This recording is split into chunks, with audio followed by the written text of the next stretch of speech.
What's going on, everybody? Ken Howard, Green Mountain Defense, coming at you today with a review of this guy right here. This is the FN509 Tactical. I've got it all decked out, and I'm psyched to tell you about it. So, I'm going to run this review a little differently. I'm going to run this nothing fancy style, see how you guys respond to this, give you a better view of the pistol. The reason I'm doing this is because I think it's really important to give you guys an overview of everything that comes with this gun, everything that's in the box, and all the different features and so forth. I've had this thing for, a month and a half or whatever, pushing 2 months. Really doing well with it, liking the platform. I've got it all decked out, as you can see. I'm going to go over basically what you're looking at is the light and the Type 2 RMR are the two things it did not come with. It came with everything else. So, came with suppressor height night sights right from the factory. Came with the threaded barrel with the thread protector. Came with ambidextrous mag release. There's a little white light ND for you. Came with ambidextrous slide stop, side release, etc. So we'll get right into it. This was FN's submission for the M17 handgun contract. Obviously, by now, most of you probably know that FN did not win the contract submission. They lost out to SIG. SIG now has the M17 gun on the civilian market as well, otherwise known as the P320. So, as often occurs in these military trial things, we civilians, I think, kind of have won out here because we now get an opportunity to have a nice performing, well-built handgun with a lot of features that make a lot of us happy. For what comes in as a decently affordable package if you take into consideration everything the gun comes with. So the big deal on this gun and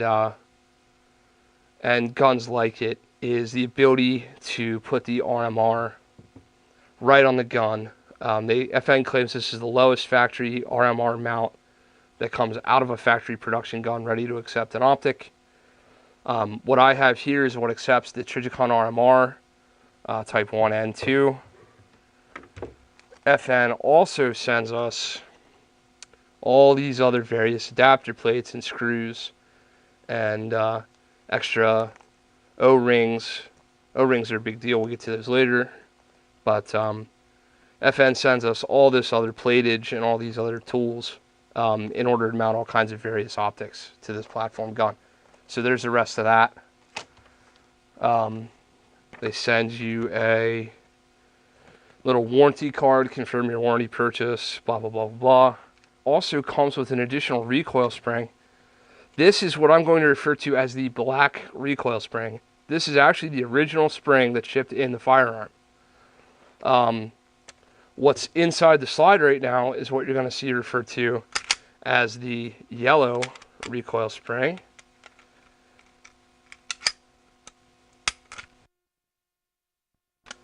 Packaging.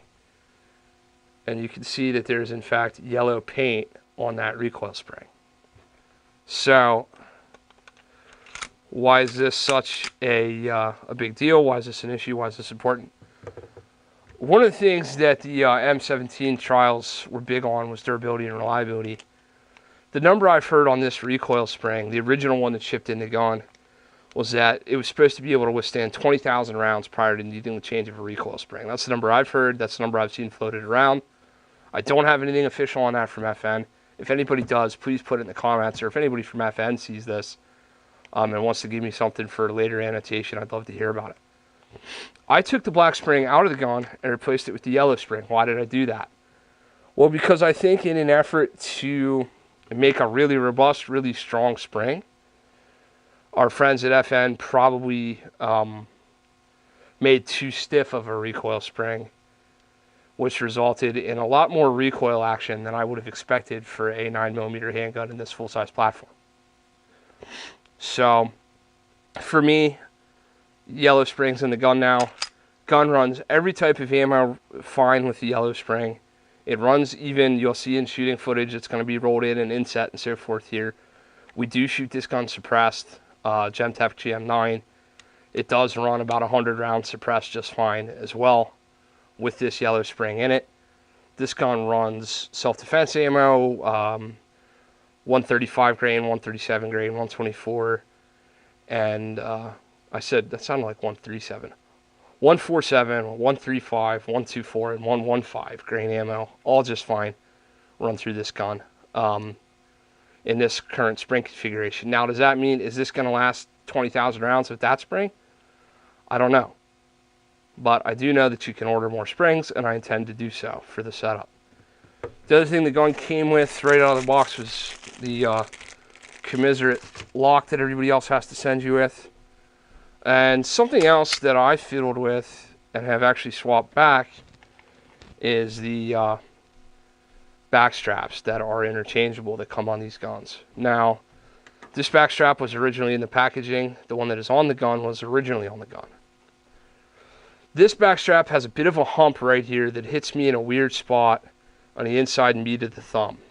Now, when I'm doing my job and doing a good job really getting a good grip on the gun, I have no issues. But occasionally that hump hits me in the wrong spot and I didn't like it. So I decided that I was going to swap out the grip frame, the backstrap I mean, and go to the skinnier backstrap frame. That eliminated the hump issue, but it also took too much of this dimension right here, the front to back dimension from front strap to back strap. It made it too small for me, and it resulted in a blister starting to form from my middle finger hitting on the inside of my support hand like this during firing. So it took a little bit too much space out. For me, this was, and this has been healed up pretty well since, but you can still see that. This was way worse than the hump, so I've gone back to Humpty Dumpty, if you will. You'll see in here, I'll just poke at it a little bit with a 5.56 round. There's a little detent pin right there, like a hollowed out roll pin. One thing to keep in mind is that the hollowed out roll pin is a hollowed out roll pin. So when you look through there, make sure you see some metal on your roll pin. Because if you don't see some metal in there, you might be missing your roll pin. You'd never know that by looking through that hole because the damn thing disappears. So that happened to me as well. What's going on, everybody? Ken Howard, Green Mountain Defense, checking to see if the 147 grain Browning stuff runs the Gemtech GM9 on the FN 509. Let's check it out.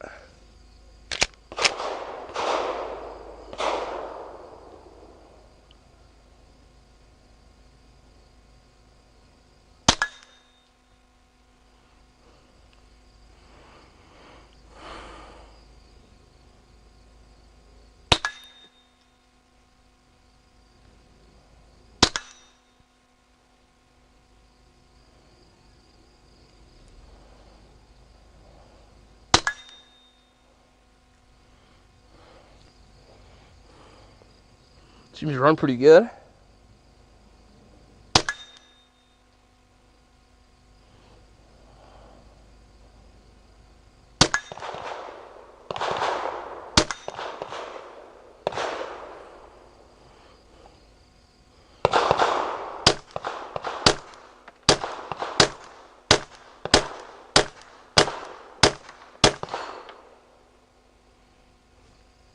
Not too shabby. Still running the FN 509 suppressed with the Gemtech GM9. Seems to be running pretty good.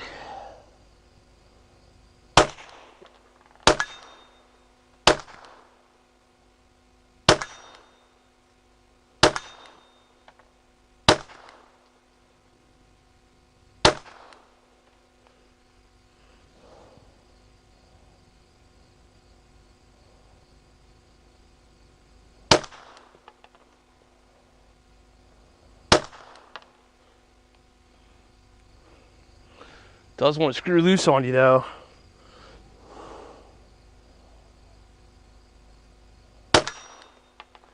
Amazing how that point of impact changes when that thing wants to screw loose.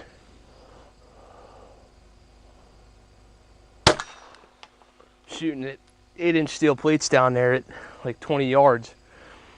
Definitely wanting to come loose on me. But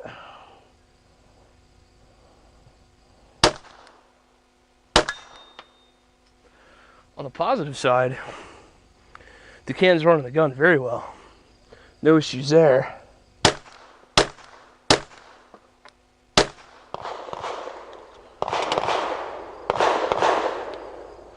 No issues there at all. Running the gun very well.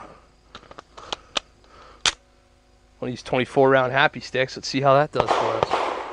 Obviously you can hear the background, but I'm not needing shooting ears over here. You guys are hearing what that sounds like right at my microphone, so suppresses pretty well.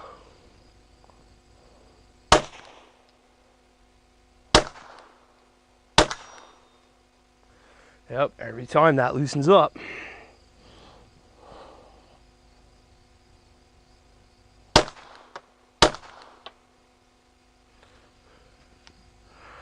Whew.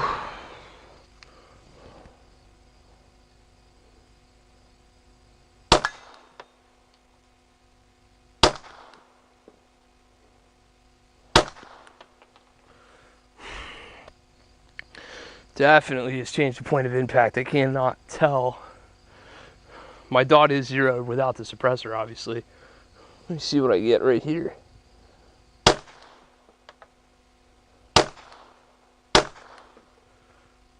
yeah, hitting pretty low. Hitting pretty low with the suppressor. Let's try to bring our point of aim up higher.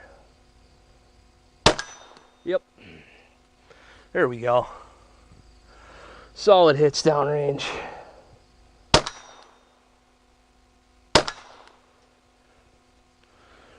Suppressor runs the gun pretty good.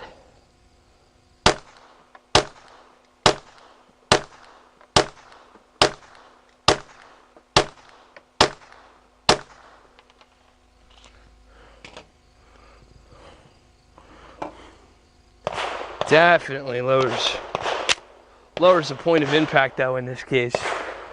Keep that in mind if you're going to be doing a lot of suppressed shooting. You want to make sure your dot is zeroed for where your suppressor is actually letting the rounds hit.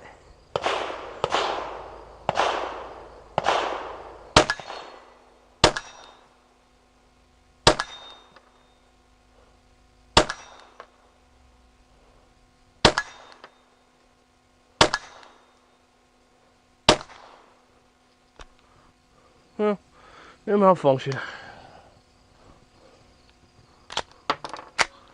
I thought there was. Oh.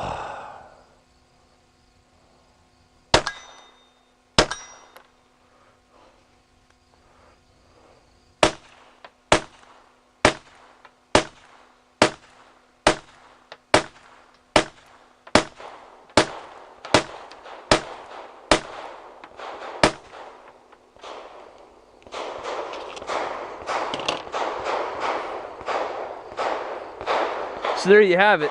The suppressor definitely runs the FN 509. Running just fine.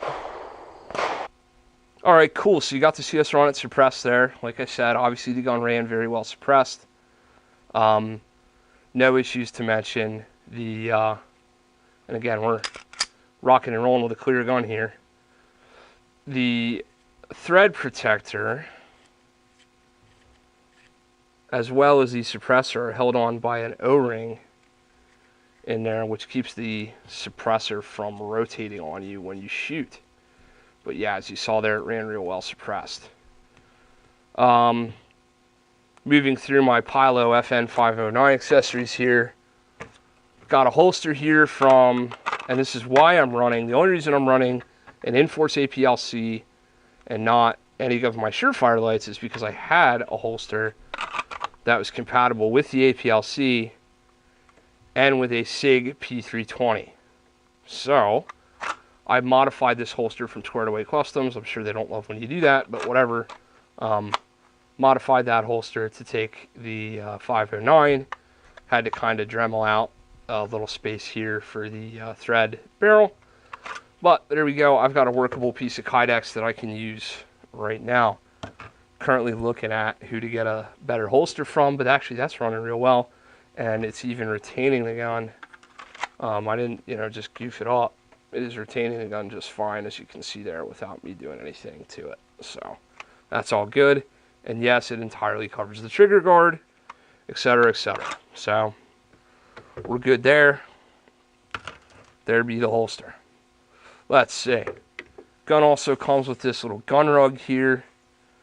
The original mags for it have either this FDE base plate on them or are the 4? Don't get this wrong. 24 round extended happy sticks, of which I have several. 2 came with the gun here. So with the gun, you get 2 24 rounders, 1 17 rounder right off the get-go. I have purchased an additional 4 regular old FN 509 17 carry system. Yes, it's being used. 1, 2, 3, and 4 right here. You can see that they have those orange followers, etc. So those are original 17 round factory 509 mags. Do they work? Yes, they work just fine. Everything functions as it should, just like that. And that's the end. You also get this little gun rug here from FN. So that's the end of the accessories and the quote-unquote unboxing, if you will.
Is that all 8? Yeah. We will walk up and count. Yeah, we better walk up and count. Somebody's gonna accuse me of bullshit. Oh man.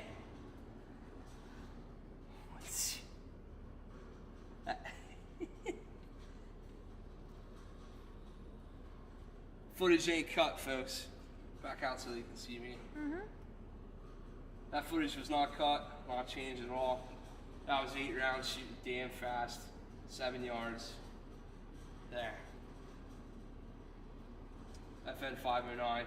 Shijikon RMR. I don't know. Should we put red dots on our handguns? I think we should.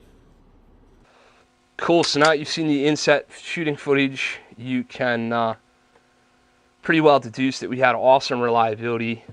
This gun ate up about 2,500 rounds without issue in our review process here over the last 2 months.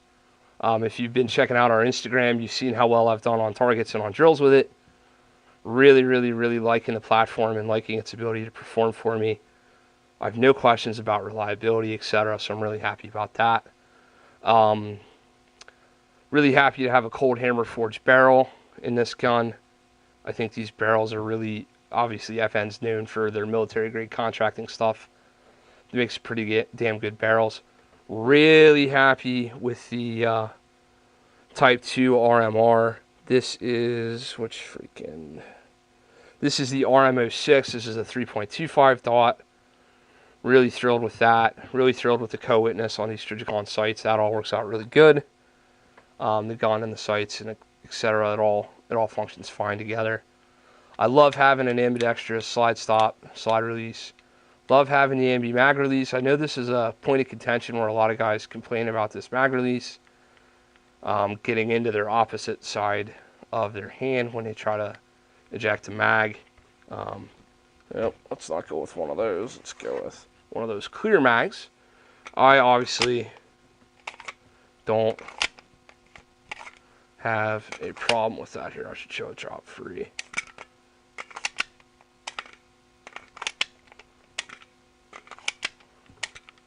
Etc. So that works pretty good. The gun really performs honestly quite flawlessly for me. I've had no reliability issues, no malfunctions, no malfunction suppressed, etc., etc. So that's all very good. I'm liking the FDE coloring. I think it's funny how they kind of went FN Scar style, where they have the darker up top and the lighter on bottom. FDE, I think that's interesting. Obviously, I'd like to put an XC1B on here, or an X300 weapon-mounted light instead of this Inforce APLC, but that's what I got, so that's what I ran on it with this holster thing. That all worked out very well. It, it feels to me like what the Glock MOS could have and should have been. Front slide serrations are a big deal for me. I like those. The ambi features are a big deal for me. I like those. Coming with suppressor sights right out of the gate is a big deal. And this optic mounting plate, which has not loosened up, the O-rings work the way they're intended to. There's O-rings inside the spacers so that all locks down and comes down together real nice and tight. All that lines up to where the gun works out just fine. And the dot has not moved once on me. That once I zeroed this dot, it's exactly the way I want it. It hasn't moved. And I'm doing very well with this gun. Real quick, trigger pull might be one of the soft spots on this firearm. They quoted as 6.5 to 7.5 pound trigger pull. Or is that 5.5 to 6.5? But either way, they give a wide variance. Trigger pull weight. This feels like it's about 6. Reset is kind of not as predictable as what you would think like a Glock reset would be, what I'm used to anyway. Feels to me more like an M&P trigger prior to any kind of Apex upgrades. It does not feel as nice as a SIG 320 trigger.